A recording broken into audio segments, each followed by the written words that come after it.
إن الحمد لله الأكرم الذي خلق الإنسان وكرمه وعلمه من البيان ما لم يعلم، فسبحان الذي لا يحصى امتنانه باللسان ولا بالقلم. نشهد أن لا إله إلا الله وحده لا شريك له، ونشهد أن سيدنا وحبيبنا ومولانا محمدًا عبده ورسوله،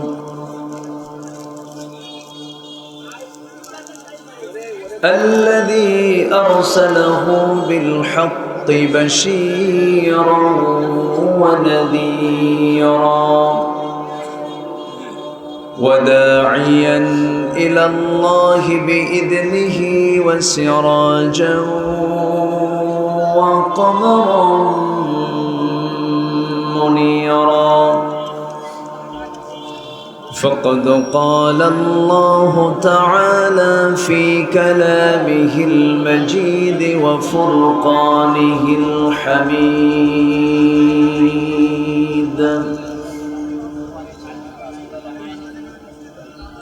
أعوذ بالله من الشيطان الرجيم.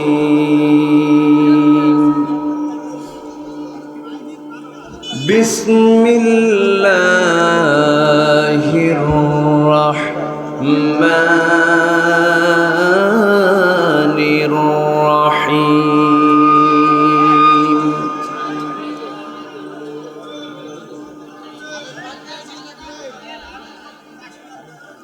والمؤمنون والمؤمنات بعضهم أولياء بعض،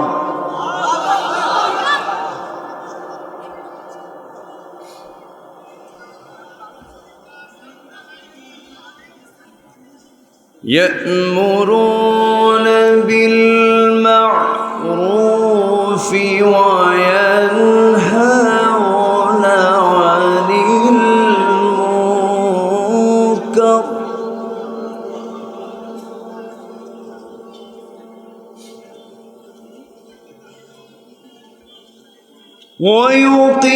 ويقيمون الصلاة ويؤتون الزكاة ويطيعون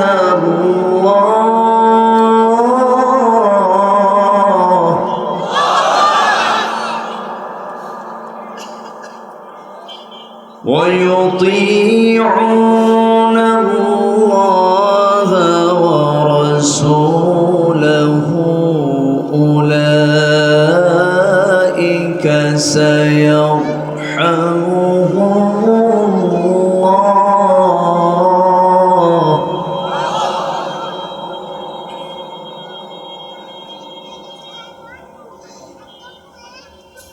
إن الله عزيز حكيم.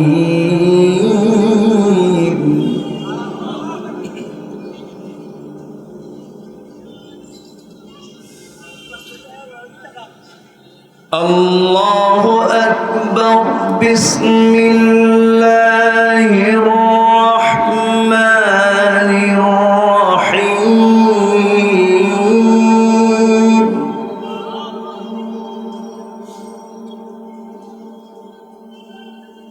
إن الله وملائكته يصلون على النبي.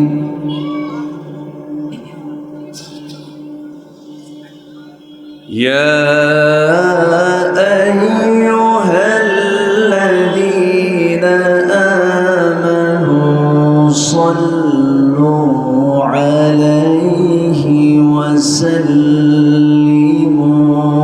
تسليما اللهم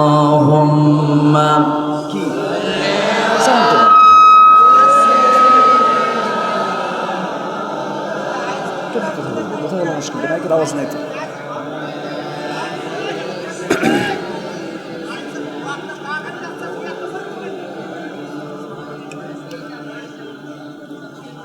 একটু মোহাম্মত দিয়ে নবীর প্রেমে মাতোয়ারা হয়ে জবান খুলে উচ্চ আওয়াজে সবাই বলুন আল্লাহুম্মা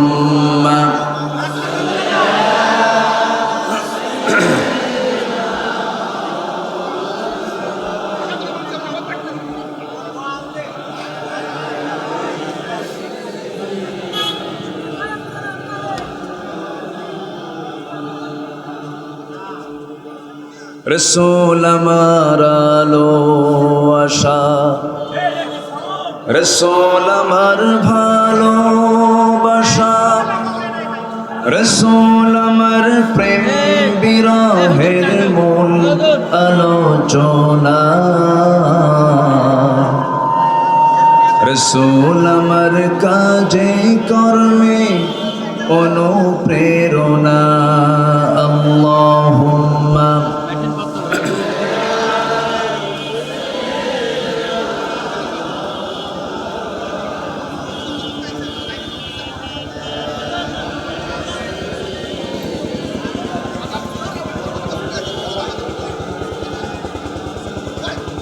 সবাই বলুন বালাগাল উলা বিকামালিহি কাশাফাত তুজা বিজামালিহি হাসনাত জামিউ খিসালিহি সাল্লু مشرق حب محمد مطلع ديوان ما مطلع خورشید سقاس سینہ سوزالما بلغ العلا আমার বন্ধুগণ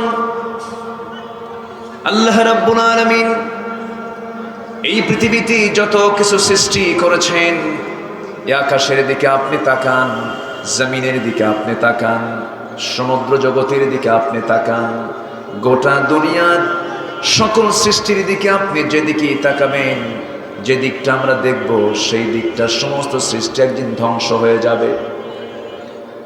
এই আকাশ একদিন থাকবে না, ওই সূর্য একদিন থাকবে না, ওই আকাশের সৌরজগৎ থাকবে না, সমুদ্র জগৎ থাকবে না, সৃষ্টি জগতের কোনো কিছুই থাকবে না, প্রাণ যার আছে মরণ তার আছে, কোনো কিছুই থাকবে না।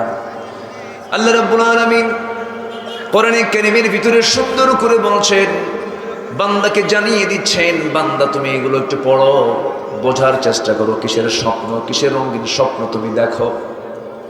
এ আকাশে একদিন থাকবে না, তুমি কি রঙিন স্বপ্ন দেখো? আল্লাহ রাব্বুল আলামিন বলেন, ইদাশ শামসু কুয়িরাত ওয়া ইদান নুজুমু কাদারাত ইদাস সামাউ ফাতারাত ওয়া ইদাল কাওয়াকিবু তাসারাত ইযা সুলসিলাতিল আরদু জিলজালাহা ওয়া আখরাজাতিল আরদু আথকালাহা وقال الإنسان ما لها جربنا الله أكبر। এই আকাশ ফেটে ফেটে পড়বে, তারকাগুলো সিটকি সিটকি পড়বে, সূর্য সংকুচিত হয়ে যাবে, জমিন প্রকম্পমান হয়ে যাবে, জমিন তার সমস্ত কিছু গিরণ করে দেবে। মানুষ বলবে, এত স্বপ্ন এত স্বপ্ন মাথায় নিয়ে চললাম, সব স্বপ্ন তো আজকে মাটির সঙ্গে মিশে গেল, কোনো কিছুই থাকবে না, সব ধ্বংস হয়ে যাবে। মহান রব্বুল আলামিন বলেন, কুল্লু মান আলাইহা ফানি ওয়া ইয়াবকা ওয়াজহু রাব্বিকা যুল জালালি ওয়াল ইকরাম। আমার সঙ্গে ঠোঁট মিলে মিলে সবাই বলুন, ফাবিআইয়ি আলা'i রাব্বিকুমা তুকাযযিবান। দুনিয়ার সকল কিছু ডিস্ট্রয় হবে, ফানা ফানা হয়ে যাবে, টুকরো টুকরো হয়ে যাবে, কেবলমাত্র শুধুমাত্র একমাত্র যিনি ঠিক থেকে যাবেন তিনি কে বলুন? আসতে বলবেন না, তিনি কে? তিনিও থাকবেন, তার কালামও থাকবে কিনা বলেন? থাকবে। এই কোরআন কখনো নির্মূল হবে না। এই পৃথিবীতে আমরা যা কিছু দেখতে পেতেছি সব একদিন শেষ হয়ে যাবে, কোরআনটা ধ্বংস হবে না, কারণ কোরআন কার কথা? অতএব কোরআনের বিরুদ্ধে স্লোগান দিয়ে কোনো লাভ নাই। তুমি থাকবা না, আমি থাকবো না, কিন্তু কোরআন ঠিকই থেকে যাবে, ঠিক কিনা? কোরআন ছিল, আছে, থাকবে, আমি আপনি থাকবো না। অতএব কোরআনের বিরুদ্ধে, ইসলামের বিরুদ্ধে, কোরআনের যারা জ্ঞানবান আলেমদের বিরুদ্ধে ষড়যন্ত্র যতই করেন না কেন, ইসলাম যে নির্মূল করতে আসবে সে নির্মূল হয়ে যাবে। সম্মানিত ভাইয়েরা, কথা আছে, আস্তে আস্তে করে বলবো। আমি তো খুব টেনশনে আছি, মাইক যে কখন কি করে, বুঝলেন? আমি খুব টেনশনে আছি, কারণ অস্ত্র যদি ভোতা হয় কাম তো সারা।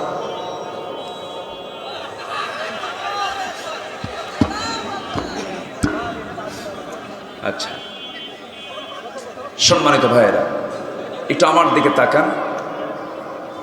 এত বড় একটা আয়োজন, এখানে শুধু একটা মাইক সার্ভিস দেয় না, সহযোগিতা লাগে আরও কিছু মাইক সার্ভিসের, কারণ অনেক বড় আয়োজন তো।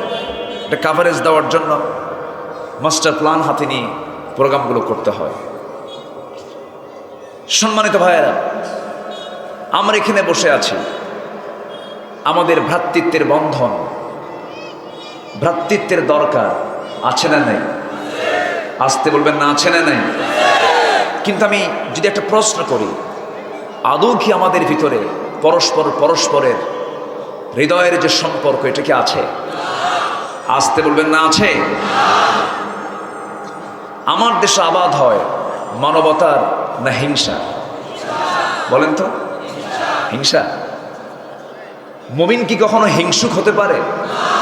মুসলিম কখনো হিংসুক হতে পারে? তিনটা জিনিস মানুষকে ধ্বংসের দিকে নিয়ে যায়। নাম্বার 1 হচ্ছে অহংকার। কি বলেন? নাম্বার 2 হলো লোভ। নাম্বার 2 কি? লোভ। নাম্বার 3 হলো কি? হিংসা।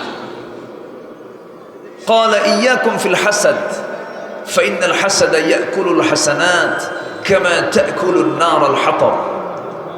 তোমরা হিংসা থেকে নিজেকে গুটিয়ে রাখো, হিংসার সমস্ত ভালো কাজকে খেয়ে ফেলে, যেমন করে কাঠকে যেমন আগুন খেয়ে ফেলে, হিংসা তেমন নেক আমলকে খেয়ে ফেলে। তাহলে ইমানদারের জীবনে এই তিনটি ধ্বংসকারী তিনটি বদগুণ থাকা যাবে না, অহংকার থাকা যাবে না। আজকের সমাজে কিছু অহংকারী আছে না নাই? টাকার অহংকার, আসতে কোন কেন? ক্ষমতার অহংকার আছে না নাই? চেয়ারে বসে মাস্টার প্ল্যান করে, কত স্বপ্ন আঁকে, আমি তো বিশাল পদে আছি, কিন্তু চেয়ার কি কোনো বান্দা না আল্লাহ? কুরসিয়ুন মানে কি? আয়াতুল কুরসি। কুরসিয়ুন মানে কি? চেয়ার মূলত কার? এখন চেয়ার কার? মানুষ তো মনে করে আমারই চেয়ার, কিন্তু চেয়ার কোনো বান্দার না। চেয়ার মেন, মানুষ না। আসলে চেয়ার মূলত কার? ক্ষমতা কার? আল্লাহ। এই চিন্তা যদি আজকে লালন হতো, এই মানসিকতা যদি আজকে সমাজের প্রতিটি মানুষের ভিতরে গড়ে উঠত, ক্ষমতার মিসইউজ হতো না, অহংকার হতো না, দাপট দেখাতে পারত না। আমি কি হনুরে এই জাতীয় কোনো টেন্ডেন্সি বান্দার মধ্যে আসতো না, কারণ অহংকার কোনো বান্দা করবে না। অহংকার করবেন কে? অহংকার করার যোগ্যতা কার? আল্লাহ। আল্লাহ তো অহংকার করবেন, কারণ এই বিশাল আকাশের তিনি মালিক, তিনি একমাত্র অহংকারের উপযুক্ত। কিন্তু অহংকার করে ফেলল শয়তান। আবা ওয়াস্তাকবারা ওয়া কানা মিনাল কাফিরিন। শয়তান কি করলো? অস্বীকার করে বসলো, অহংকার করে বসলো। সেজন্যের সঙ্গে সঙ্গে সে মেরদুদ বিতাড়িত শয়তানের রূপ নিয়ে নিল। অহংকার করলে পরে শয়তানের দলে সে চলে গেল। লোভ করা যাবে না। অবৈধ লোভ কোথায় নিয়ে যায়? ওয়াইলুল লিকুল্লি হুমাযাতিল লুমাযাতিনিল্লাযী জামা'a মালান ওয়া 'আদ্দাদাহ ইয়াহসাবু আন্না মালাহু আখলাদাহ। আরেক সূরায় এসেছে আলহাকুমুত তাকাসুর হাত্তা যুরতুমুল মাকাবির কাল্লা সাওফা তা'লামুনা সুম্মা কাল্লা সাওফা তা'লামুন। জোরে বলি আল্লাহু আকবার। একে অপরের বেশি চাওয়ার ধান্দা তোমাদেরকে ধ্বংসের দিকে নিয়ে যাচ্ছে। এরকম চাইতে চাইতে তোমরা কবর পর্যন্ত পৌঁছে যাবে। আল্লাহর সামনে তোমাকে হাজিরা দিতে হবে। এই অহংকার করা যাবে না, এই লোভ দেখানো যাবে না, হিংসা করা যাবে না। আমার বন্ধুগণ, ইমানদার হবে বিনয়ী, ইমানদার হবে উদার, ইমানদার হবে আকাশের মতো তার দিলটা উদার থাকবে। রহমানের বান্দারা কেমন হবে? ওয়াইবাদুর রাহমানিল্লাযীনা ইয়ামশুনা আলাল আরদি হাওলান ওয়া ইযা খাতাবাহুমুল জাহিলুনা ক্বালু সালামা। রহমানের যারা বান্দা হবে তারা বিনয়ী হবে, তাদের চলাফেরা, কথাবার্তা, আচার আচরণ সব হবে অত্যন্ত মার্জিত, খুব সুন্দর সুরুচিপূর্ণ তাদের আচরণ হবে। তাদের ব্যবহার, লেনদেন, সমস্ত কিছুতে বোঝা যাবে সে ইমানদার। কিন্তু আজকে কেমন যেন একটা পরিবেশ আমরা পেয়ে যাচ্ছি। আমরা যখন মঞ্চে উঠি একটা শ্রেণীর গায়ে মনে হয় বিশাল টেনশন সৃষ্টি হয়। হুজুর কি যেন কয়। আমি তো এই যে মঞ্চে দাঁড়িয়েছি, আল্লাহর কসম করে বলি, আমি তো আমার মস্তিষ্ক প্রসূত নিজের মন গড়া কোনো কথা বলবো না। তবে এটা সত্য, জালিমের পক্ষে কোনো কথা আমার যাবে না, মাজলুমের পক্ষে আমরা কথা বলে যাব। আমাদেরকে দমানো যাবে না। কেন যাবে না জানেন? ফেরাউনের বিরুদ্ধে প্রতিরোধের ঝড় যে মূসা তুলেছিলেন, সেই মূসার উত্তরসূরি হচ্ছে আমরা, ঠিক কিনা? যে ইব্রাহিমকে আগুনে নিক্ষেপ করে ওই ঈমান থেকে ছুটানো যায় নাই, সেই ইব্রাহিমের সন্তান হচ্ছে আমরা। যদি থেমে যায়, মুনাফিকের কাতারে নাম অন্তর্ভুক্ত হয়ে যাবে। অতএব আমরা জালিমের পক্ষে না মাজলুমের পক্ষে? মাজলুমের পক্ষে আমরা কথা বলবো। জোরে বলি ইনশাআল্লাহ, আর জোরে বলি ইনশাআল্লাহ। মঞ্চে একজন আলোচক একজন আলেম কথা বলবেন, আর আরেকজন এসে ধমকাবে, এটা কি আমরা সহ্য করবো নাকি? আমরা সহ্য করবো? সম্মানিত হাজিরিন, কেমন যেন কেউ আজকে কাউকে দাম দিতে চায় না, সম্মান করতে চায় না। সন্তান তার বাপকে ধমকায়, ছেলে তার মাকে ধমকায়, মসজিদের ইমাম মুসল্লিকে ধমকায় না মুসল্লি ইমামকে ধমকায়? আলহামদুলিল্লাহ, খুব ভালো তো, তাই না? মুসল্লি ভালো মুসল্লি না, এটা মুসল্লি ইমামকে ধমকায়। ধমকা কি ইমাম সোজা হয়? আপনি যার পিছনে জীবনের শ্রেষ্ঠ একটি ইবাদত নামাজ আদায় করছেন, আপনি তাকে ধমকান। আপনি কত বড় অহংকারী হয়েছেন, ঠিক কিনা? আপনি কেন ধমকান? সম্মানিত ভাইয়েরা, ইউনিভার্সিটিতে শিক্ষক ছাত্রকে ধমকায় না ছাত্র শিক্ষককে ধমকায়? ওটা কি সোজা কাম না উল্টা কাম? ওটা উল্টা কাম। প্রত্যেকটি জায়গায় শ্রদ্ধা এবং স্নেহ, এটার কোনো গন্ধ আজকে আমরা পাচ্ছি না। কেন হচ্ছে এগুলো? কি জন্য হচ্ছে এগুলো? সম্মানিত ভাইয়েরা, আবার আমরা কি করলাম? আলেম ওলামা, আমি তো ছোটখাটো মানুষ, আলেমদের চেহারার দিকে তাকালে বরকত নাজিল হয়। একজন আলেমের মৃত্যু মানে জগতের মৃত্যু। একজন আলেমের সম্মান পৃথিবীর কেউ না দিলেও সবচেয়ে বেশি সম্মান দিয়েছেন আরশের মালিক আল্লাহ তাআলা নিজে। ইন্নামা ইয়াখশাল্লাহ মিন ইবাদিহিল উলামা। সে আলেমরা কি এমন করলেন? 1971 দেশ স্বাধীন হয়েছে, আজকে 2021। ক্ষমতার মসনদে আলেমরা বসছে কখনো? না।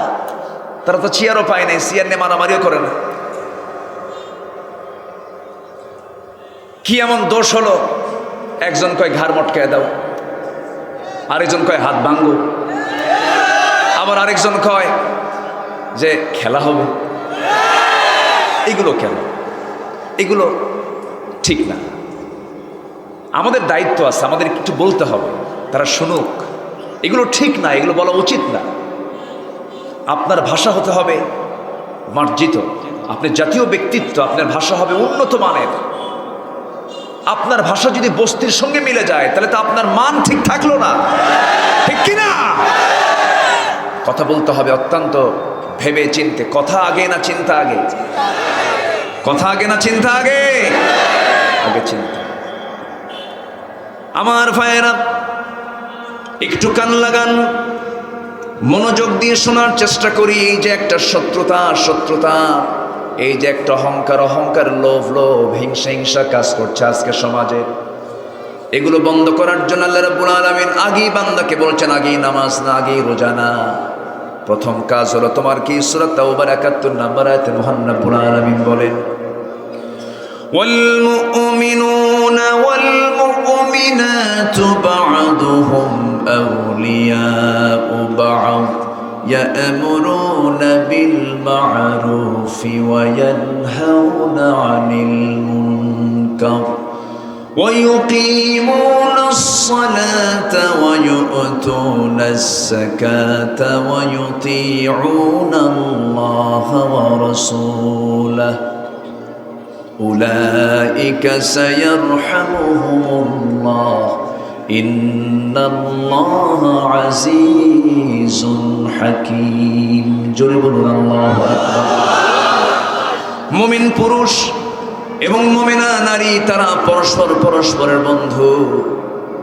তারা একে অপরের বন্ধু হবে, শত্রু তারা হবে না।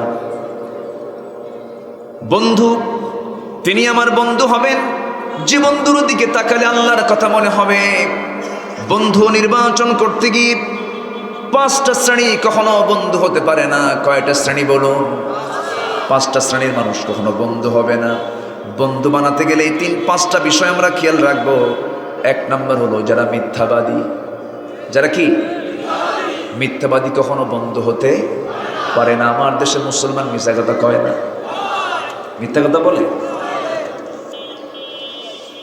আমার ভাইয়েরা, নাম্বার 2 হলো আহাম্মক। যারা বোকা মানুষ, যারা মূর্খ মানুষ, তাদেরকে বন্ধু বানাতে গিয়ে আপনারও বড় বিপদে পড়ে যাবেন। মূর্খ কখনো বন্ধু হতে পারে না, মিথ্যুক কখনো বন্ধু হতে পারে না। নাম্বার 3, কৃপণ লোক কখনো বন্ধু হতে পারে না। কৃপণতা হচ্ছে শয়তানের কাজ। কৃপণ যদি আপনি বন্ধু বানান, বিপদে পড়বেন, সে মহা কৃপণ হয়ে যাবে। মিথ্যাবাদী, আহম্মক, কৃপণ। নাম্বার 4 হলো কাপুরুষ, কখনো বন্ধু হতে পারে না। যখন কোনো ঝড়ঝাপটা আসলো আপনার উপরে, কাপুরুষ যে ভীরু পুরুষ, যখন দেখবে মারামারি লাগছে, হয়তো একটা অন্যায় জুলুম করতেছে আমার বন্ধুর উপর, আমি কাপুরুষ, আমি থুয়ে মারব, চাচা আপন প্রাণ বাঁচা। এরকম লোক কিছু আছে না ভাই? ভীরু মানুষ, কৃপণ মানুষ, আহম্মক মানুষ, মিথ্যাবাদী মানুষ কখনো বন্ধু হবে না। নাম্বার 5 হলো যারা ফাসিক, যারা পাপিষ্ঠ, যারা পাপের কাজে নিজেকে জড়িয়ে দেয়।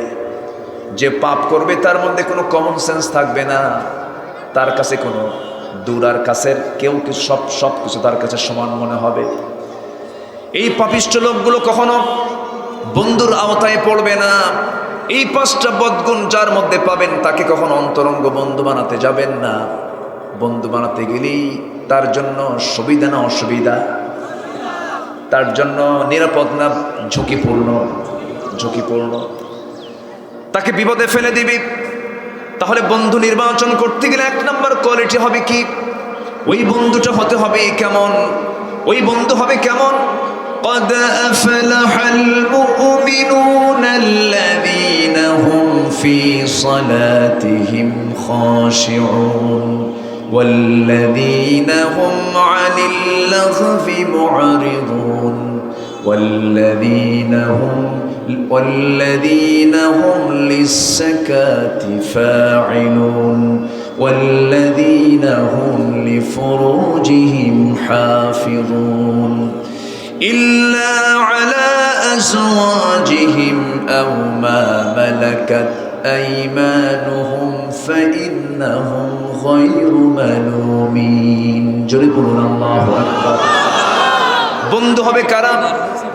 ওই সমস্ত মুমিন যারা খুশুখুশুর সঙ্গে যারা নামাজটা পড়ে, মনোযোগ দিয়ে নামাজ পড়ে, যারা অনর্থক কথা থেকে নিজেকে গুটিয়ে রাখে, বাজে বেহুদা কোনো কথা বলতে যায় না।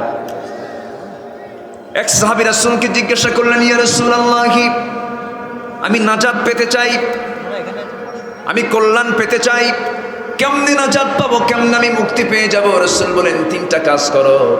নাম্বার 1 হলো আমসিক আলাইকা লিসানাক, জিহ্বার লাগাম লাগাও, জিহ্বার লাগাম লাগাও, জিহ্বাকে নিয়ন্ত্রণ করো। নাম্বার 2 হলো বিনা প্রয়োজনে ঘর থেকে বের হও না। নাম্বার 3 হলো তোমার যে পাপ তুমি করেছো জীবনে, সে পাপের জন্য চোখের পানি ফেলে ফেলে আল্লাহর কাছে কাঁদো। আমরা কাঁদবো কার কাছে? আসতে বলবেন না, কাঁদবো কার কাছে? পাপ করেছি আমরা, কাঁদবো কার কাছে? পাপ করেছি আমরা, মাফ করবেন। এই সূরার নামটা কি বলেন? তো সূরার নাম কি? তওবা। তওবা করবো কার কাছে? আল্লাহ কি মাফ করবেন না? অবশ্যই মাফ করবেন। যে বান্দা ছেঁচড়ামি করবে আল্লাহর সাথে, ছেঁচড়ামি মানে বান্দা শুধু আল্লাহর কাছে চাইতেই থাকবে, আল্লাহ দাও দাও দাও। যে ফকির ছেঁচড়ামি করে ভিক্ষা করে তার কামাই কম হয় না বেশি হয়? আস্তে কোন কম হয় না বেশি হয়?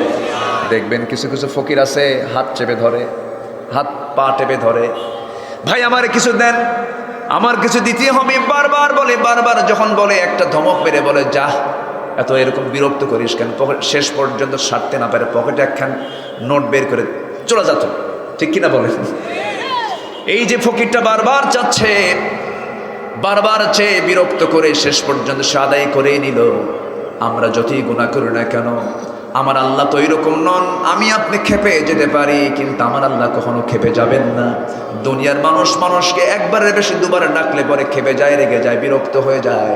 কিন্তু আল্লাহ বলছেন, বান্দা তুই আমাকে যত বেশি ডাকিস আমি তোর তত কাছে চলে আসি। জোরে বলি সুবহানাল্লাহ। আমরা চাইব আল্লাহর কাছে, দিনে চাবো, রাতে চাবো, শয়নে চাবো, স্বপনে চাবো, সমস্ত সময় আমাকে আপনাকে চাইতে হবে। আল্লাহ রাব্বুল আলামিন বলছেন, আল্লাযীনা ইয়াযকুরুনাল্লাহা কিয়ামান ওয়া কুউদান ওয়া আলা জুনুবিহিম ওয়া ইয়াতাফাক্কারুনা ফী খালকিস সামাওয়াতি ওয়াল আরদ ربنا ما خلقت هذا باطلا جربون الله أكبر। যারা আল্লাহকে স্মরণ করে দাঁড়িয়ে থেকে, বসে থেকে, শয়নে স্বপনে আল্লাহর জিকির করে। জিকির মানে হলো সৃষ্টি নিয়ে যারা গবেষণা করে, এটা একটা জিকির। এই আকাশ বানিয়েছেন কে? খুঁটি কয়টা? একটাও খুঁটি আছে নাকি? সূর্য কয়টা? সূর্যকে আলো কি সমস্যা হয় নাকি? না বড় সূর্য কয়টা? একটা সূর্য যেমন গোটা পৃথিবীর অন্ধকারকে দূর করে আলোকিত করতে পারে, আর গোটা পৃথিবীর যত অন্ধকার আছে, সমস্ত সভ্যতা অজ্ঞতা বর্বরতা আছে, সমস্ত অজ্ঞতা বর্বরতা সকল অন্ধকার দূর করার জন্য একটা সূর্য যেমন অন্ধকার দূর করার জন্য যথেষ্ট, এই পৃথিবীর সমস্ত জুলুমাত দূর করার জন্য একটা কোরআনই যথেষ্ট। ঠিক কিনা? আমার ভাইয়েরা, একটু মনোযোগ দিয়ে শুনি। আমি কেন আল্লাহকে ভুলে থাকি? আল্লাহ তো আমাকে ভুলেন নাই। একটা সেকেন্ডের জন্য যদি ভুলে যান, আমরা কেউ বাঁচবো না। সূর্যের আলো কি বন্ধ আছে নাকি? নাকের খাবার আগে দরকার না মুখের খাবার আগে দরকার? ভালো করে কম। অনেকে মুখ কয়, নাক বন্ধ করে দেন তো। নাকের খাবার আগে দরকার না মুখের খাবার আগে দরকার? মুখের খাবার 3 দিন নাই বাঁচবো আমি, কিন্তু নাকের যে খাবার সর্বক্ষণ নাকের ডগায় কে দিয়ে রেখেছেন? আল্লাহ আমাকে 1 সেকেন্ড বলেন নাকি? আল্লাহ আমাকে 1 সেকেন্ডও বলেন না। অক্সিজেনটা আল্লাহ রাব্বুল আলামিন ফ্রি করে দিয়েছেন। আমার বন্ধুগণ, পানিগুলো আল্লাহ রাব্বুল আলামিন অ্যাভেলেবল করে দিয়েছেন। মাটি বেশি না পানি বেশি? পানির দরকার কম না বেশি? আল্লাহ পাক পানিটা বেশি করে দিয়েছেন। গতকালকে প্রোগ্রাম ছিল চট্টগ্রাম, খুব বেশি দূরে না মনে হয়? খুব বেশি দূরে? গতকাল কি সিরাজগঞ্জ থেকে ঢাকা হয়ে চিটাগাং গিয়েছি, চিটাগাং থেকে আবার ঢাকা হয়ে এখানে আসলাম। বিমানে চললে পরে একটু বিচিত্র আল্লাহর সৃষ্টিগুলো দেখা যায়। কি বিশাল মহাশূন্য! বিশেষ করে আমার সফরে 3টা জিনিস, আমি যখন 3টা জিনিসের মুখোমুখি হই, আমার মনটা আল্লাহর দিকে বেশি করে চলে যায়। নাম্বার 1 হলো বিমানে যখন চড়ি, মনে হয় আমার চাইতে অসহায় পৃথিবীতে আর কেউ নাই। পাহাড়ের চূড়ায় যখন চড়ি, তখন মনে হয় আমি একজন ছোট্ট বান্দা, এত বড় বিশাল পাহাড়ের মালিক তিনি কে? আবার যখন বিশাল বড় সমুদ্রের সামনে যখন দাঁড়িয়ে যায়, সেই সমুদ্রের ঢেউয়ের আওয়াজ যখন কানে আসে, তখন মনে হয় আহা, মহান রব্বুল আলামিন তুমি কত বড় বিশাল, তোমার সমুদ্র দেখলেই টের পাওয়া যায়। জোরে বলি সুবহানাল্লাহ। আবার আমার দেহটাও কিন্তু কম বড় নয়। এই চোখ, এই নাক, এই কান, এই মুখ, আমি তো বলি পদ্মা, মেঘনা, যমুনার চেয়েও বড়। সুবহানাল্লাহ বলবেন না? চোখের মধ্যে পানি আছে না নাই? নদীতে পানি আছে না নাই? চোখের মধ্যে কি নদীর পানি নাকি? চোখের মধ্যে কিন্তু নদীর পানি না। চোখের মধ্যে যে পানিটা আছে, এটা টিউবওয়েলের মতো পানি না, এরকম মিনারেল ওয়াটারের মতো ওয়াটার নয়। যদি এরকম সাধারণ পানি দিয়ে যদি আল্লাহ রাব্বুল আলামিন বান্দার চোখে যদি সেট করে দিতেন, যেখানে -ডিগ্রি তাপমাত্রা, চোখের ভিতরের পানিটা আইস হয়ে যেত, বরফ হয়ে যেত, চোখ আর নড়ত না, চোখ অচল হয়ে যেত। আল্লাহ রাব্বুল আলামিন এই চোখটাকে কেমনে সচল করা যায়? আবার এটাকে আল্লাহ রাব্বুল আলামিন মোবিলের মতো করেন নাই। মোবিলের মতো করলে পরে ধুলা কম হতো না বেশি হতো? চোখটা জাম হয়ে যেত। তারা মোবিলের মতো করলেন না, তেলের মতো করলেন না, সাধারণ পানির মতো চোখের পানি বানালেন না। এর মধ্যে কিছু আছে পানি, কিছু আছে শ্লেষ্মা, কিছু আছে তেল, আর কিছু আছে ইলেকট্রোলাইটের কিছু মিশ্রণ। এই সবগুলোর মিশ্রণ দিয়ে আল্লাহ রাব্বুল আলামিন চোখের পানিটা বানায় দিয়েছেন। বান্দার চোখের মধ্যে জমিনে চলতে গিয়ে যখন ধুলা ঢুকে পড়ে, সঙ্গে সঙ্গে ভিতর থেকে পানিও বের হয়ে পড়ে। একটু আস্তে কম সুবহানাল্লাহ, জোরে বলি সুবহানাল্লাহ। আল্লাহ সুন্দর করে বলছেন, আল্লাযী খালাকাকা ফাসাওয়াকা ফাআদালাকা ফি আইয়ি সূরাতিন মা শাআ রাক্কাবাক। শুধু বানায় দেই নাই, এটাকে আমি লেবেল করেছি, ভারসাম্য করেছি, টিকসই করে দিয়েছি। তোমার চোখ যেন নষ্ট না হয়ে যায় তার ব্যবস্থা করে দিয়েছি আমি আল্লাহ। এ তো গেল চোখের কথা। কানের দিকে চলে যান। কানের ভিতরে আল্লাহ রাব্বুল আলামিন বিশাল বড় পর্দা দিয়েছেন। একটা কানে 1 লক্ষ শ্রবণ কোষ দিয়েছেন, 2টা কানে 2 লক্ষ শ্রবণ কোষ দিয়েছেন। তো জোরে বলি সুবহানাল্লাহ। আমরা স্বাদ নেই, খাবারের স্বাদ নেই কোন কি দিয়া বলেন তো? জিহ্বা দিয়ে। জিহ্বা কে বানিয়েছেন? জিহ্বা একটা গোশতের টুকরা, জিহ্বা একটা এই গোশতের টুকরা। আবার আমার হাতেরও চামড়া, এটাও গোশতের টুকরা, এখানেও গোশত চামড়া আছে। আল্লাহ রাব্বুল আলামিন এই দেহের সমস্ত চামড়াগুলো এক একটা চামড়া এক এক রকম বানিয়েছেন। কপালের চামড়া এক রকম, নাকের চামড়া এক রকম, বুকের চামড়া এক রকম, পিঠের চামড়া এক রকম, তালুর চামড়া আরেক রকম। আল্লাহ রাব্বুল আলামিন নাকের যে চামড়া দিয়েছেন, যত ঠান্ডা লাগুক বান্দার নাকে কিন্তু ঠান্ডা লাগে না।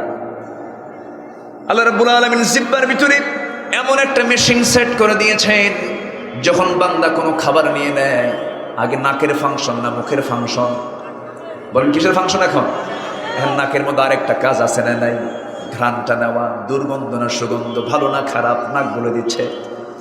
একদিকে অক্সিজেন নিচ্ছে, আবার আরেকদিকে বান্দা যখন খাবারটা মুখের মধ্যে নিচ্ছে, প্রথমে নাক সিগন্যাল দিচ্ছে বান্দা এটা খাবি এটা খাবি না। ধরুন একটু চিন্তা করি তো আমরা, ধরুন এই নাকটা এই জায়গায় না দিয়ে আল্লাহ যদি টেকনিক করে বগলের তলে দিতেন, কণ্ঠ বগলের তলে দিলে পরে কি সমস্যাই না হয়ে যেত। গরমের দিন না হয় খালি গায়ে খেতে বসলাম, শীতের দিন প্রচন্ড শীত, কাপড় চোপড় খুলে নিয়ে সমস্ত খাবারগুলো আগে নাকের সামনে বলা লাগতো, নাক বল এটা জায়েজ কি না জায়েজ। আগে নাকে, এরপরে সেকেন্ড স্টেশন, ফার্স্ট স্টেশন, এরপরে সেকেন্ড স্টেশন। আল্লাহ বলছেন বান্দা আমি তা করবো না।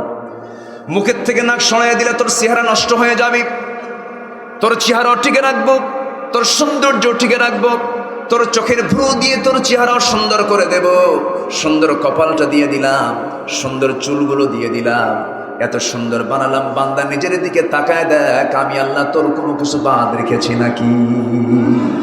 যেরকম সুবহানাল্লাহ, আমি তোর সব কিছু দিয়ে দিলাম। বান্দা তোর দায়িত্ব না আমাকে স্মরণ করা, আমার জিকির আজগারগুলো করা। আমাকে স্মরণ করবি, তুই কেমন করে স্মরণ করবি? আমার দেশে জিকিরের নামে কিছু ভণ্ডামি আছে না নাই? আসতে বলবেন না, আছে না নাই? আছে, আছে না? খাজা দিল কর তাজা, ইসমে জালাল গাজার কলকি খাওয়া হালাল, এগুলো আছে না নাই? এদের মোহরা দারুণ। কত যে দুষ্ট এরা। আমার দেশে নামাজি বেশি না মুসলমান বেশি? হ্যাঁ, কি বেশি হওয়া দরকার বলেন তো, কি বেশি হওয়া দরকার? আমার দেশে নামাজি বেশি না মুসলমান বেশি? নামাজি কম। নামাজি কম, মুসলমান বেশি। চিন্তা করেন, নামাজ না পড়ে মুসলমান। আমরা আসি কোথায়? আমরা এক ধাপ এগিয়ে। কেন হয়েছে এটা জানেন? কিছু কিছু দরবারের মুরিদ হওয়ার কারণে। ঢাকার এক বদ মারা গেছে তো, জানেন না আপনারা? এত বড় পেট, বিশ্ব গুড়াউন, এত বড় বিশ্ব ফাসেক শয়তান মারা গেছে। সে বলতো তার বউ নাকি ফাতেমা, তার ছেলে নাকি হাসান হোসাইন। এত বড় দুষ্ট এরা। সম্মানিত ভাইয়েরা, আবার ওই সমস্ত দরবারে গরু পাঠায়, ছাগল পাঠায়। যারা গরু পাঠায় তারা এক বলদ, আর যারা ছাগল পাঠায় তারা আরেক মহা রাম ছাগল, ঠিক কিনা?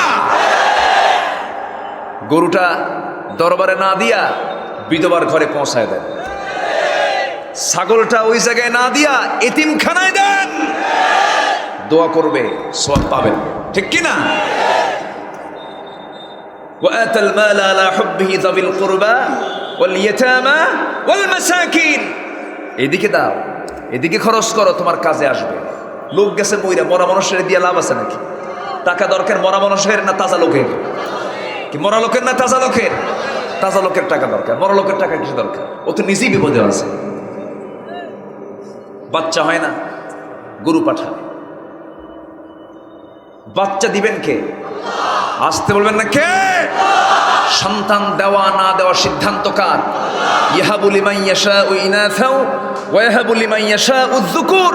আল্লাহ যাকে চান ছেলে, যাকে চান মেয়ে, যাকে চান কিচ্ছু দেন না। ফয়সালা কার? বাবার কাছে শীত হয়ে যায় পড়ে, বাবা একটু বলো তো আমার কি বাচ্চা কাচ্চা হবে? বাবা আবার দরবেশের ভান ধরে, বুঝলেন না? কিছু কথা কয় না, অনেকক্ষণ চুপ মেরে থাকে, চোখ বন্ধ, মুরাকাবা মুশাহাদা, চুপ করে থাকে। প্রায় 20 মিনিট 25 মিনিট যায়। বাবা একটু বলেন তো, সত্যি করে বলেন তো, আমার কি কপালে বাচ্চা কাচ্চা আছে? হঠাৎ করে সাপের মতো ফোঁস বের ওঠে, যা, এরকম আছে না নাই বলেন তো? কিচ্ছু না, এই ভণ্ডামি সার্ভে হলো 1.5 হাত লাঠির পিটন পড়লে পরে। ওই সমস্ত বাতিলদের মোকাবেলা করার দরকার আছে না নাই? এদের সংখ্যা কিন্তু কম না, এদের সংখ্যা দেশে অনেক। কারণ নামাজ না পড়ে জান্নাত পাওয়া গেলে তো সস্তা কাম, এদের লোকের অভাব নাই। সম্মানিত ভাইয়েরা, ভ্রাতৃত্বের বন্ধনে অনেক বাধা আছে। ভ্রাতৃত্বের বন্ধন তৈরির 1 নম্বর শর্ত হলো 5 ওয়াক্ত নামাজে আমরা হব। জোরে বলি ইনশাআল্লাহ, আরো জোরে বলি ইনশাআল্লাহ। নামাজ ছেড়ে দেওয়া যাবে? নামাজ শত্রুতা শেখায় না ভ্রাতৃত্ব শেখায়? নামাজ অনিয়মতান্ত্রিক জীবন শেখায় না নিয়মতান্ত্রিক জীবন হতে শেখায়? নিয়মতান্ত্রিক জীবন। আমরা নামাজ কেন্দ্রিক জীবন গড়ব। জোরে বলি ইনশাআল্লাহ। সেই নেতাকে মানবো যে নেতা নামাজ পড়ে। যে নেতার নামাজ নেই জুতা দিয়ে পিটায় সোজা করা দরকার। সম্মানিত ভাইয়েরা, নামাজ থেকে নেতৃত্ব আসবে। রাসূল যখন মারা যান, আমার নবীর মুসাল্লায় নামাজের অর্ডার দিয়েছেন আবু বকরকে মুহাম্মদ সাল্লাল্লাহু। অতএব ওমরের মতো নীতিবান হব আমরা, আবু বকরের মতো বন্ধু হব আমরা, ওসমানের মতো লজ্জাশীল হব আমরা, আলীর মতো বীর লড়াকু সৈনিক হব আমরা।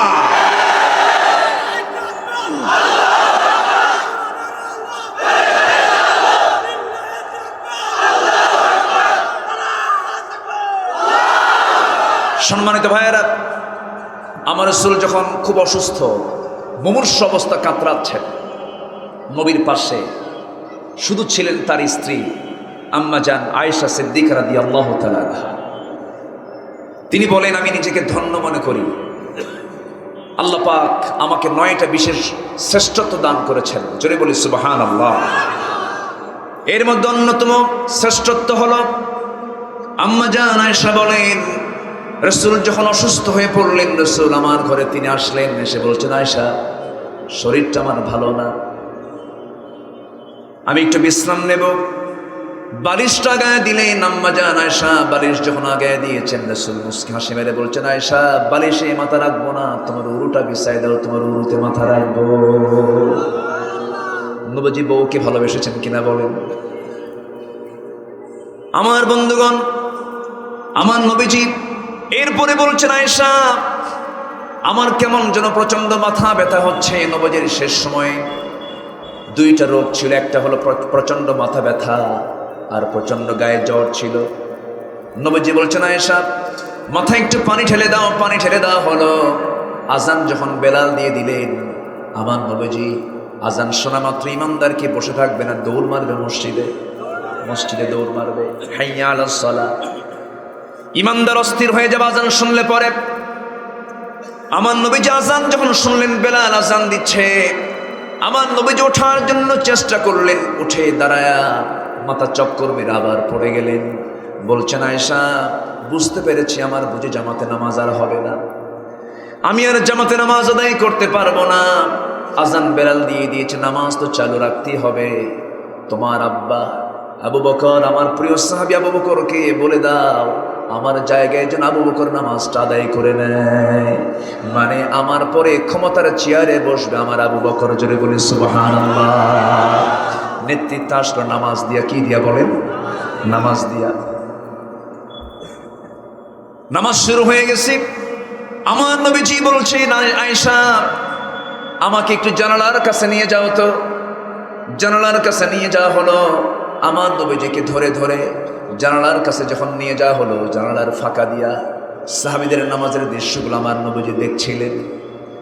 আমার নবীজি মুস্কি মুস্কি হাসতেছেন, কিন্তু চোখের কোনা বেয়ে বেয়ে টপ টপ করে পানি পড়ে। নবীজির চোখের পানি আম্মা জান আয়েশা তার হাত দিয়ে মুছে মুছে দেন, আর বলছেন, ইয়া রাসূলুল্লাহ আপনি কাঁদেন কেন? আপনি কেন কাঁদেন? কি জন্য কাঁদেন আপনি? আপনার কান্না করার কারণটা কি ইয়া রাসূলুল্লাহ? আমার নবীজি বলছেন, আয়েশা মানুষ কান্না করে 2টা মুহূর্তে, একটা হলো চরম দুঃখের সময়, একটা চরম আনন্দের সময়। আমার যে আজকে কান্নার তুমি অবস্থা দেখতে পেতেছ, আমার যে চোখে পানি এসেছে, এটা আমার দুঃখের জন্য নয়, এটা আমার আনন্দের জন্য চোখের পানি বের হয়েছে। কেন আপনি কেন কান্দেন? কি হয়েছে? আপনার সাহাবীরা তো নামাজ পড়ছে, রাসূল বলছেন, শোনো, শুধু নামাজ আদায় করতেছে না, শুধু নামাজ আদায় আমার সাহাবীরা করতেছে না, নামাজটা আজকে কায়েম হয়ে গেছে, সর্বত্র নামাজটা জারি হয়ে গেছে। এই নামাজ কায়েমের জন্য আমাকে মক্কার মানুষগুলো ঘাড় ধাক্কা দিয়ে আমাকে বের করে দিয়েছে। এই নামাজ কায়েমের জন্য তায়েফের মাটিতে আমাকে ফুল দিয়ে না বরণ করে আমাকে পাথর মেরে মেরে বরণ করে নিয়েছে, রক্তাক্ত করে দিয়েছে। এই নামাজ কায়েমের জন্য আমাকে উহুদের ময়দানে দন্দন মোবারক শহীদ করতে হয়েছে। আয়েশা, আজকে সেই নামাজ কায়েম হয়ে গেছে, আমি আনন্দে চোখে পানি আটকাতে পারছি না, আমি কেঁদে ফেলছি, আল্লাহর শুকরিয়া আদায় করছি। আম্মা জান আয়েশা বলেন, নবীজি আবার পড়ে যাওয়ার মতো হয়ে গেলেন। নবীজিকে আস্তে করে সেই জায়গা থেকে আবার বিছানায় শোয়া দিলাম, আমার উরুতে মাথা রাখলেন। এরপরে বলেছেন, আয়েশা, আবার মুখটা কেমন যেন দুর্গন্ধ মনে হচ্ছে, মেসকের প্রয়োজন, একটা মেসক এনে দেওয়া যায় নাকি? আম্মা জান আয়েশা উঠবেন কেমনে? ওঠার তো কোনো সুযোগ নাই, কারণ তিনি তার মাথা তার কোলের মধ্যে রেখে দিয়েছেন। তার ভাই আব্দুর রহমানকে ডাক দিয়ে বলছেন, ভাই আব্দুর রহমান, একটা মেসক এনে দেওয়া যায় নাকি? মেসক একটা সংগ্রহ করা হলো। হযরত আয়েশা সিদ্দিক রাদিয়াল্লাহু তাআলা আনহা সেই মেসকটা হাতের মধ্যে নিলেন। আম্মা জান আয়েশা মনে মনে চিন্তা করলেন, আহারে, নবীজির শেষ সময়, মনে হয় তার চোয়ালের শক্তি কমে গেছে, মুমূর্ষু অবস্থা, মারা যাবেন যে কোনো সময়। আম্মা জান আয়েশা সেই সময় মেসওয়াকটা হাতের মধ্যে নিয়ে নিজেই চাবায়া চাবায়া নরম করে দিলেন, নরম করে দিয়ে নবীর হাতে তুলে দিলেন। নবীজি মেসওয়াকটা হাতের মধ্যে নিয়ে আম্মা জান আয়েশার দিকে তাকান আর মুস্কি মুস্কি হাসিলেন।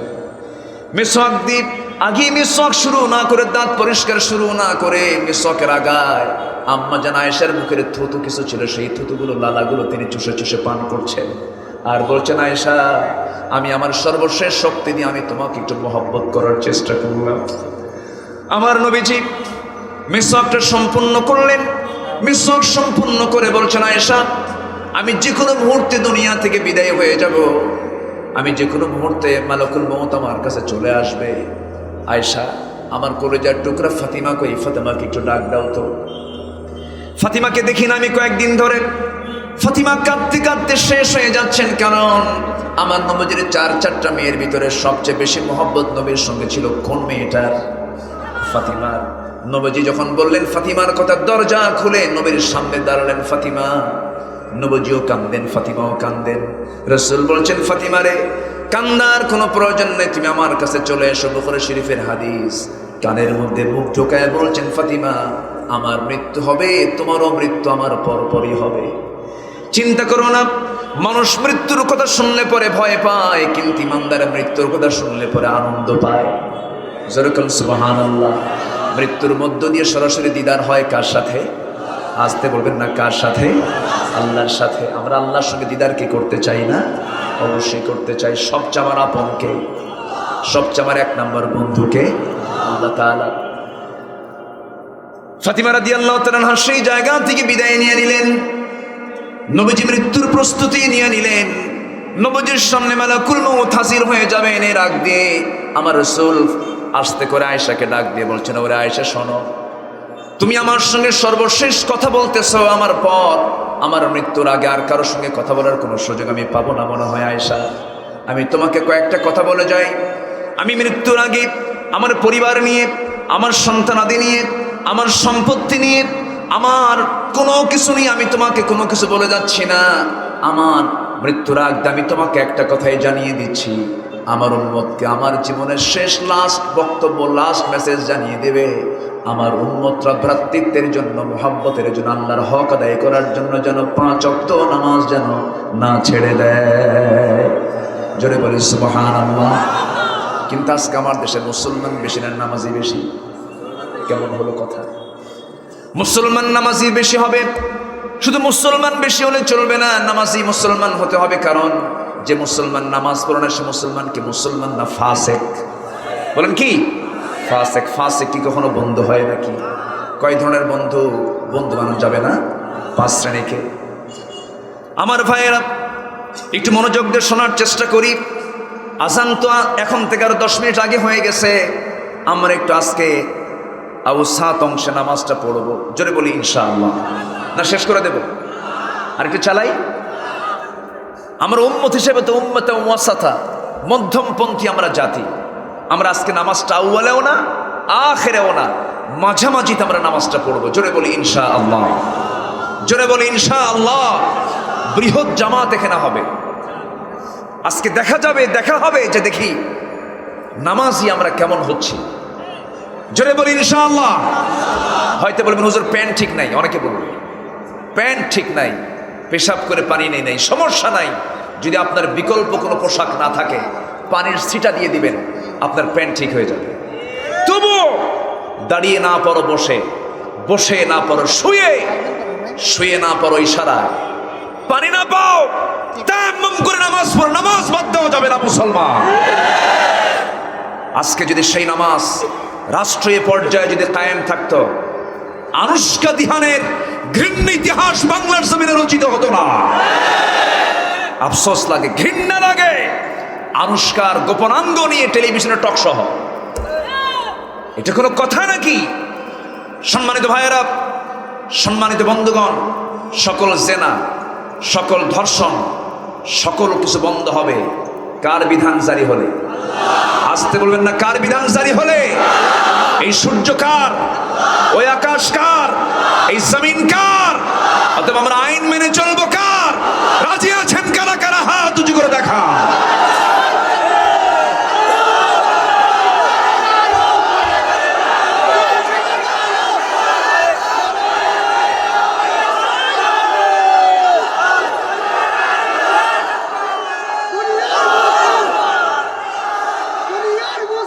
চিৎকার মেরে বলি ইয়া আল্লাহ, ইয়া রহমান। আমাদেরকে 5 ওয়াক্ত সালাত আদায় করার তৌফিক তুমি আল্লাহ দিয়া দাও।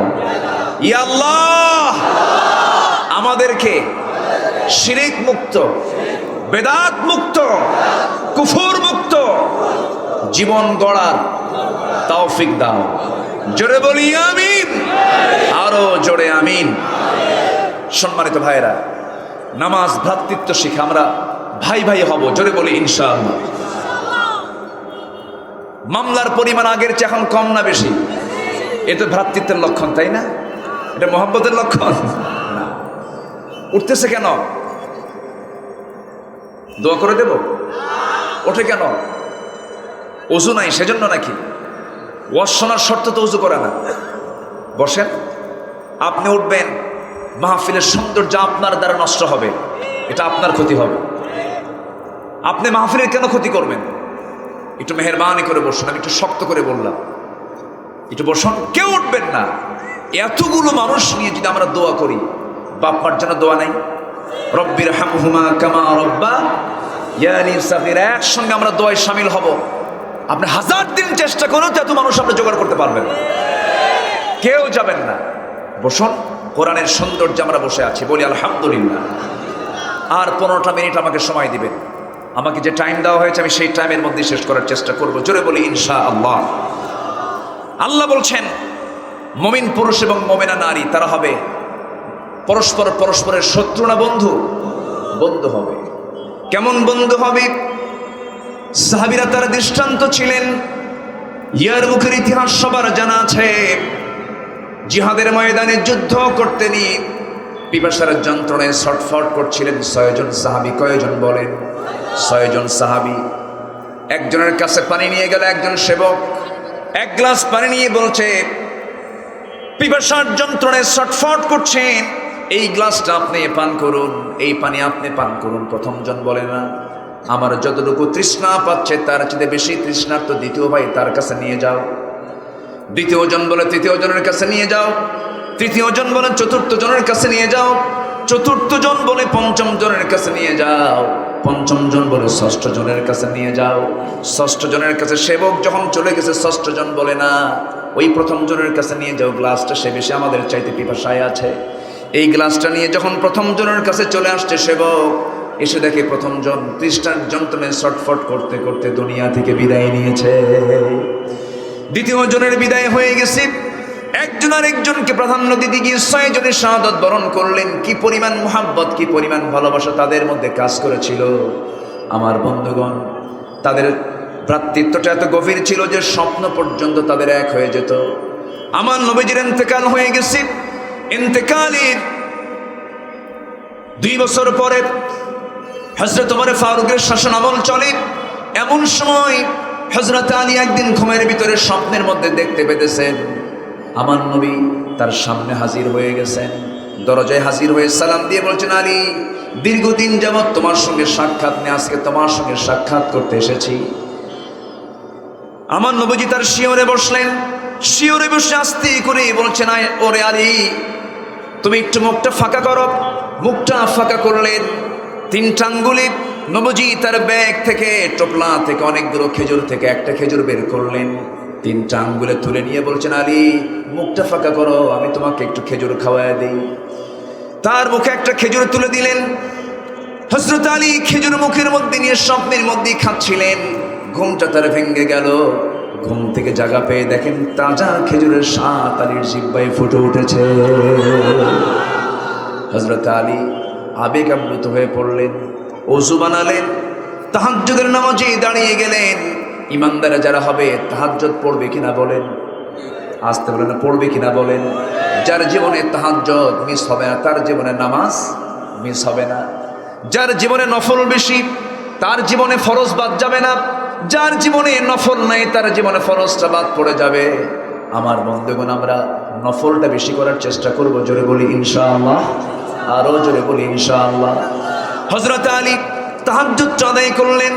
তাহাজ্জুদ শেষ করার পর চোখের পানিতে তিনি আল্লাহর শুকরিয়া আদায় করলেন। আজান যখন ফজরের হয়ে গেল মসজিদের দিকে ছুটে আসলেন। মসজিদে যখন রওনা দিলেন আজান শেষ হয়ে গেছে, ফরজ নামাজ যখন শুরু হয়ে গেছে।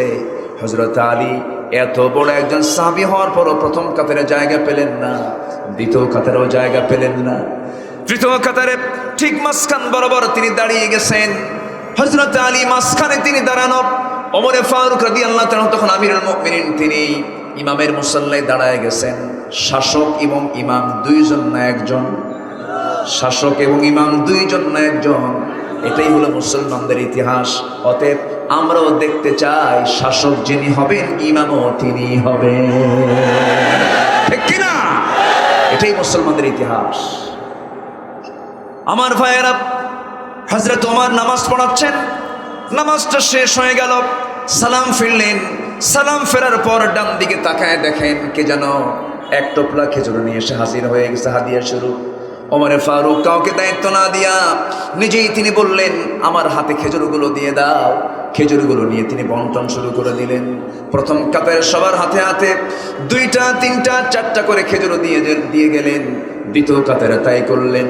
তৃতীয় কাতারে যখন আলী যখন সামনে পড়ে গেলেন, আলীর আগের জনকে পর্যন্ত 2-3টা করে খেজুর তার হাতে দিয়ে দিলেন। এবার আলীর সামনে গিয়ে বলছেন, ওমর ফারুক বলছেন, আলী, মুখটা একটু ফাঁকা করো। মুখটা ফাঁকা করলেন।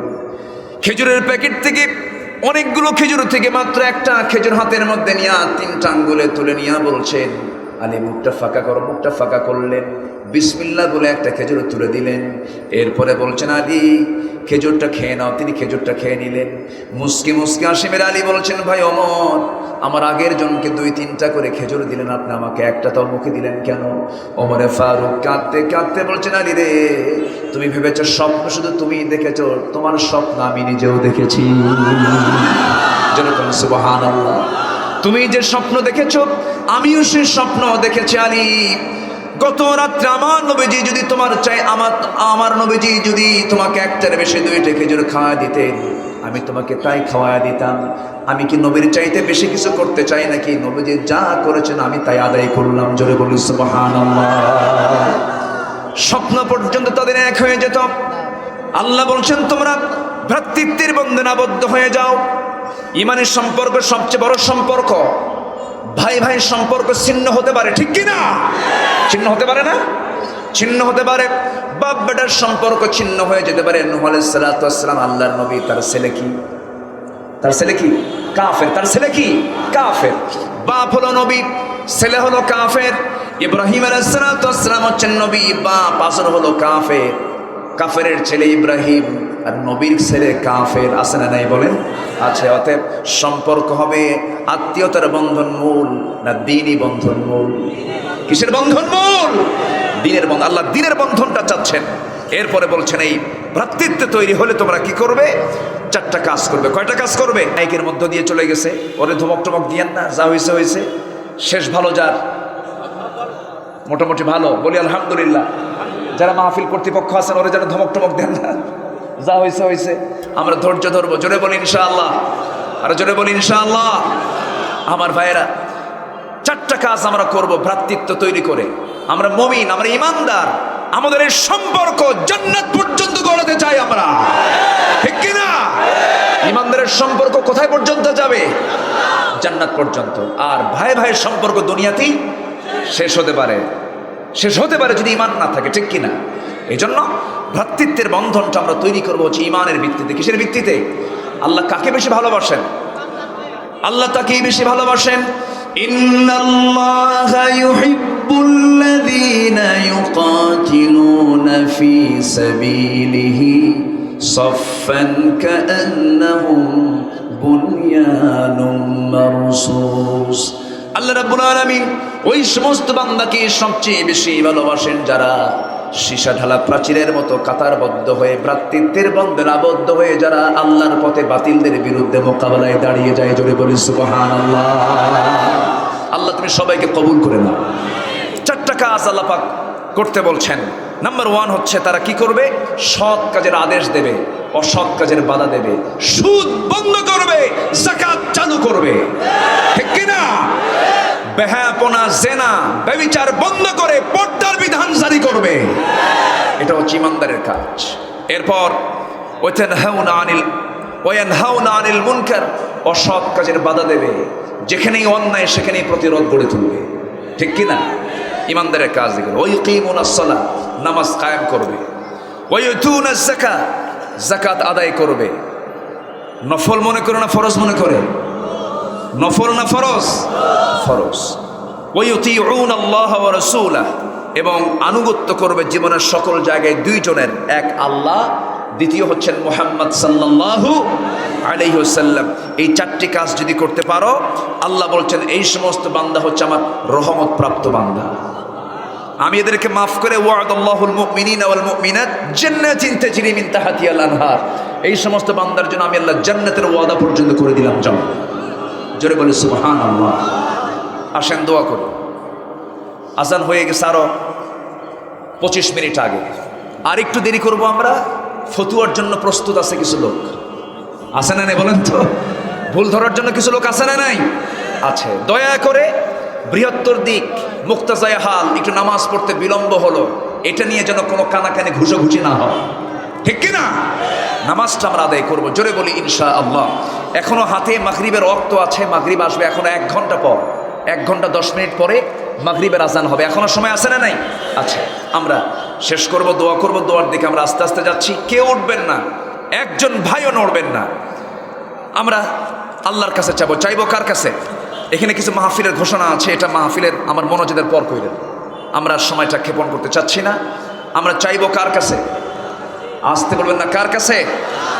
আমরা মাফ চেয়ে নেব আল্লাহর কাছে। সবাই বলে সুবহানাকাল্লাহুম্মা আশহাদু আল্লা ইলাহা ইল্লা আনতা আস্তাগফিরুকা ওয়া আতুবু ইলাইকা। চিৎকার মেরে বলি, ইয়া আল্লাহ, ইয়া রহমান, আমার জীবনের সাগীরা কবীরা, ছোট বড় সব গুনাহ তুমি আল্লাহ মাফ করে দাও। জোরে বলুন ইয়া রাব্বাল আলামিন। এখানে অনেক ইউটিউবাররা এসেছেন, ক্যামেরাম্যান যারা আসছেন, দয়া করে দিনের স্বার্থে আপনারা এটাকে অনলাইনে দিবেন, যেন উল্টাপাল্টা যেন কোনো কিছু থাম্বনেল না আসে, এটা একটু খেয়াল করার চেষ্টা করবেন। তারা কিন্তু অনেক বিপদে ফেলে দেয়, মুখোমুখি করে দেয়, এরকম হয় না? এই জিনিসটা আপনারা একটু খেয়াল করবেন। আল্লাহ তাদেরকে দিন অনুভূতি নিয়ে কাজ করার তৌফিক তুমি আল্লাহ দিয়ে দাও। জি, আর যারা আছেন বসে দাঁড়িয়ে, মেহেরবানি করে বসে পড়ো। আমরা যেখানে আছি আমরা চাইবো আল্লাহর কাছে, তাই না? একটু বিনয়ী হয়ে আমরা আল্লাহর কাছে একটু চাবো, একটু বসে পড়ো। আমরা একদম নীরব হয়ে, আসরের সময় দোয়া কবুল করেন কে? আল্লাহ। আমরা দোয়া করব, এরপরে মুখে আজান হবে, এরপরে নামাজের জন্য 10 মিনিট সময় দেওয়া হবে। 4:40-এ আমরা এশার কি বলে আসরের নামাজ আমরা আদায় করব। জোরে বলি ইনশাআল্লাহ, জোরে বলি ইনশাআল্লাহ। ছোট্ট, আমাকে অনেকেই গজলের অনুরোধ করেছেন, শোনাবো ছোট্ট একটা অনেকেই বলেছেন, তাছাড়া অনেকে এটা অপূর্ণ থেকে যাবে আমাকে বারবার বলেছেন, দেখি একটু ভাঙ্গা চূড়া, আমি তো ওরকম পারি না, একটু ভাঙ্গা চূড়া দেখি কতটুকু পারা যায়। গানটা লিখেছেন মরহুম এই খুলনা বিভাগের তিনি মানুষ, বাগেরহাটের সন্তান কবি মতিউর রহমান মল্লিক, নাম শোনেন নাই? শুনেছেন না? আপনাদের সন্তান তিনি, প্রিয় কবি, জি কবি মতিউর রহমান মল্লিক। খুব সুন্দর করে তিনি একটা কবিতা তিনি লিখেছেন, দেখি আমি একটু চেষ্টা করছি। ঘন দুর্যোগ পথে দুর্ভোগ, তবু চল, পাহাড় বনানি পেরিয়ে সেনানি ভাঙ, মিথ্যার জগদ্দল। ঘন দুর্যোগ পথে দুর্ভোগ, তবু চল, পাহাড় বনানি পেরিয়ে সেনানি ভাঙ, মিথ্যার জগদ্দল। মজলুমানের মৃত্যু তুহিন হৃদয়ে, আনাশ্বাস রক্ত সূর্যোদয়ে। হেরার গুহার উদ্ভাসে ফের, হেরার গুহার উদ্ভাসে ফের, জাগা জনতার প্রাণতল। ঘন দুর্যোগ পথে দুর্ভোগ, তবু চল, পাহাড় বনানি পেরিয়ে সেনানি ভাঙ, মিথ্যার জগদ্দল। তিমির কুহেনি ঠেলে আনতি শুক্লা, নিদালি হৃদয়ে জানলা নুলকা। তিমির কুহেলি ঠেলে আনতি শুক্লা, নিদালি হৃদয়ে জানলা নুলকা। হেজাজের ঝড়ে জনপদে আন বন্যা, কোরআনের সুধা পিহক ধরা ধন্না। নয়া খেলাফাত রাশেদার দিন, গোচাক জাহিলি প্রলাপ ছল। ঘন দুর্যোগ পথে দুর্ভোগ, তবু চল, পাহাড় বনানি পেরিয়ে সেনানি ভাঙ, মিথ্যার জগদ্দল। ঘন দুর্যোগ পথে দুর্ভোগ। কেউ তো কিছুই বললেন না। আল্লাহ সবাইকে বোঝার তৌফিক দান করুন। আসুন আমরা দোয়া করি।